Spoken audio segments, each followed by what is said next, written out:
Hi class, welcome to the video for our unit on Nazim Hikmet, right? Very influential Turkish and by birth Ottoman writer, again focusing on poetics, right? We're going to break this unit down into two videos this time. The first will be this one where we take a bit of time to start Unit 4 here, talking about some biographical information, particular concerns we keep in mind when talking about Hikmet in particular. Okay, and then we will spend the second one doing a deep dive on the poetry selection I asked you to read, which was considerably smaller in overall number to the selection from Neruda, right? Who shares a lot of contextual similarities and even kind of connections with Hikmet that we'll talk about, but also in being like a shorter overall list of selections, asks you to dive a little bit deeper. So we'll take some time to really dive into Straw Blonde as a poem, which is a personal favorite of mine, at least the first part of it, right? And we'll kind of break those down together, right? So some basics, right? Nazim Hikmet, born right around the turn of the century, 1902, right? Lives into sometime in the 60s, right? So there's some context to keep in mind there, right? Turkey wasn't Turkey at the time, right? It was the Ottoman Empire, right? Through the First World War up to the Second, right? So he lived through a kind of wild restructuring of a vast structure of kind of Eurasia, right? The Ottoman Empire stretched well down into what we would term as the Middle East in a lot of things nowadays, and up through Turkey, right? With connections going all the way back to the Roman Empire and the Holy Roman Empire and so on and so forth. He would have seen a massive change in what became a large part of the Soviet Union, right? Post World War II. But in the time, a really, really kind of fascinating shift, right? This broad political restructuring from the ancient empire into countries into Soviet bloc and so on. He puts us in an interesting context, right? So he did see a lot of what Neruda would have seen half a world away, right? Still somewhat straddling the West, but very much more couched in the East than Neruda was, right? Spends a lot of time in Moscow for actual studies, wants to go witness the actual kind of results of the Soviet, the Russian Revolution, right? And in fact ends up dying in the 60s in Moscow, right? He is not given the benefit or the specific kind of circumstance of being where in kind of his home country when he passes, nor is he currently interred there. He's still interred in Russia, if I remember correctly. And there have been some talks with like extended family about repatriating his remains. He was kind of kept there both as he was there and was in exile, which we'll talk about, but also just kind of like as kind of a fundamentally Soviet poet, that he kind of belonged in Moscow, or was at least kind of like taken into that sphere. And it's interesting to consider whether or not he gets sent back to Turkey, right? He spent a whole swath of his life either in prison or in exile, right? This puts us in an interesting context with Neruda, right, as kind of another poet and active communist and honestly active Stalinist, more specifically, working in spaces where they had different relationships with their home country's government, right? Neruda obviously in death especially had less than favorable connections with the U.S. supported Pinochet regime, right? Nazim Hikmet was not in a place that was especially fond of his communist ideals, right? You can see this on Wikipedia if you go look. You'll see this most anywhere. He's often described as a romantic communist, or a romantic revolutionary, or just a romantic, right? But this extended not only from the written sense, which we'll talk about, but also just kind of to his broader idealism in regards to his politics and his philosophies on how things should work, right? This puts an interesting kind of underscore, or not so much underscore, like an interesting tangle to his fondness for Stalin, right? You'll see a lot of people, if you do a little bit of extra research, who take issue with sort of the characterization of his communist beliefs as being particularly Stalinistic, or the fact that he was praiseworthy of Stalin being praising of Stalin being that much of a problem, because he was much like Picasso, who he shared a relationship with, and Neruda, right? He specifically kind of saw it as like, we extol the ideals and we're not fanatic for the system, right? Ostensibly, right? However, this does give us some issues, right? We talked a bit about this when we talked about Neruda, where there's this inherent kind of asterisk that goes with that, right? Hikmet directly kind of benefited from his ties to Stalin-era Soviet Russia, not just in being able to exile to these places into Poland as part of the Soviet bloc, and so on and so forth. He also received money and funding and acted at much in the same context as we talked about when we talked about Neruda, right? As plenty of people did for NATO and U.S. interests, right? It's much more obvious to us as Western readers to pick up on when something is being used as Eastern Bloc propaganda, because we're less surrounded by it. So when it shows up, it's a little more obvious, right?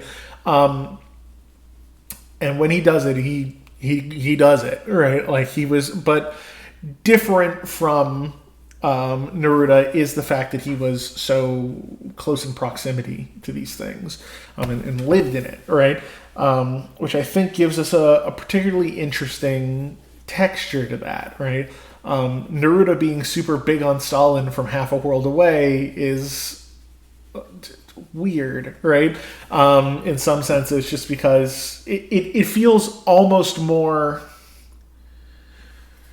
I would say, disingenuous on Neruda's part, in a sense, right? Or opportunistic, right? But it doesn't necessarily mean it's better or worse, because being honestly super down with Stalin is pretty bad, especially if you're around to kind of see any of it, right? Or to be in the Soviet existence during the Stalin purges. He fought in a war of independence, had connections to revolution, much in the same way that Neruda did, and via the Spanish Civil War, and then there's plenty of mention of his connection with Picasso, right, and his connection with the Spanish Civil War. There's kind of a series of revolutions that pop off in that post World War I and early 20th century era that really shake a bunch of stuff up globally, right, and gets him in a very gets a bunch of artists and intellectuals involved in the thinking and the politics of the time, right? There's a lot of philosophizing and the stuff that goes on, right? Let's see. He also is interesting in that he actually influences a lot of kind of some schools of Soviet poetics. Futurism is a thing that we'll talk about a little bit when we look at his poetry, but there is this idea of structure being used in such a way that has an interesting play on the concept we've talked about before of poetic pressure. Lots of moving parts, but still working within a system, right? Which in a sense just feels very amusingly communist, right? But very cool, right? He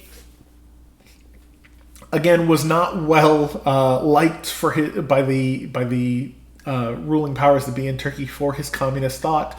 Spent a lot of time in prison, hunger strikes, exile.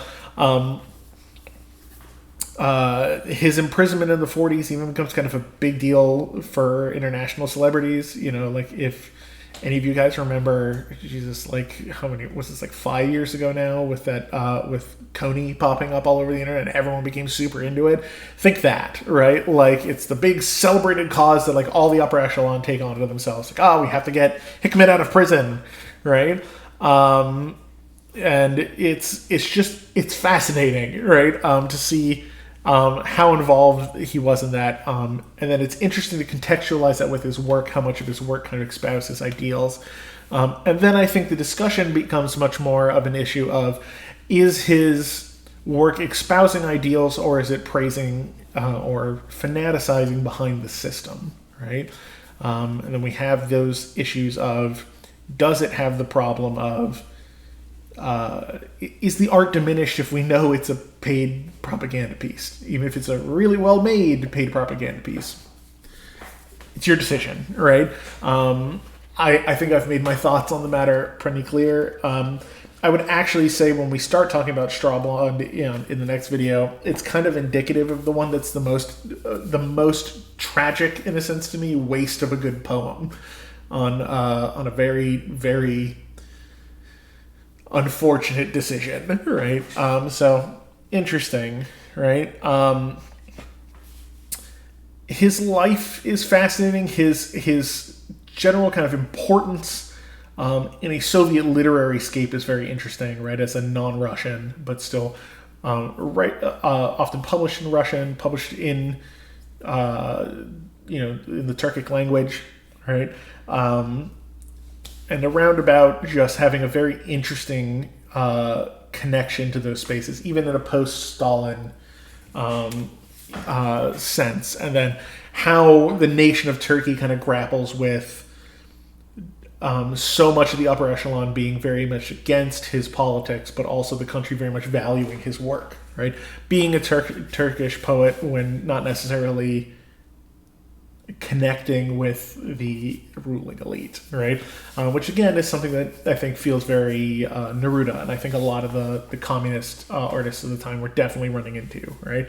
It wasn't like if you were trying to have any connection to the West, you were going to get brownie points with the US or the UK or France or anything of the sort by propping up communists at the time.